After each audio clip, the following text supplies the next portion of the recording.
अस्सलाम वालेकुम फ्रेंड, कैसे हैं आप सब। मैं हूं Ayesha, welcome to my channel. आज मैं आपको बीबी क्रीम बनाना सिखाऊंगी जो बहुत ही सिंपल है।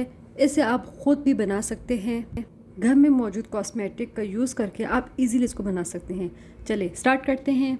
आपने लेना है एक कंटेनर, उसमें ऐड करना है फाउंडेशन, कोई सा भी फाउंडेशन जो आप यूज़ करते हैं। फिर आपने उसमें प्राइमर ऐड करना है। यहाँ पे मेरे पास कलर करेक्टर प्राइमर है, आपने कोई सा भी प्राइमर यूज़ करना है। अगर आपके पास प्राइमर ना हो तो आप एलोवेरा जेल यूज़ कर सकते हैं। स्टेप आपने थोड़ा सा सनब्लॉक ऐड करना है। फिर आपने इसमें लिक्विड हाइलाइटर डालना है, अगर लिक्विड ना हो तो आप पाउडर भी ऐड कर सकते हैं। फिर आपने सीरम अप्लाई करना है, कोई सा भी जो आपके पास हो। इसको अच्छे से मिक्स करना है आपने और एक कंटेनर में स्टोर करना है आपने। हमारा बीबी क्रीम रेडी है। इसको मैं अपने हाथों में अप्लाई करके आपको दिखाऊंगी। आप खुद देख सकते हैं मैंने एक साइड पे बीबी क्रीम अप्लाई किया है, दूसरे साइड पे मैंने कुछ अप्लाई नहीं किया। जिस साइड पे मैंने बीबी क्रीम अप्लाई किया है वो एरिया कितनी शाइन थी। आप लाजमी ट्राई कीजिएगा। मिलते हैं नेक्स्ट वीडियो पे, तब तक के लिए अल्लाह हाफिज़।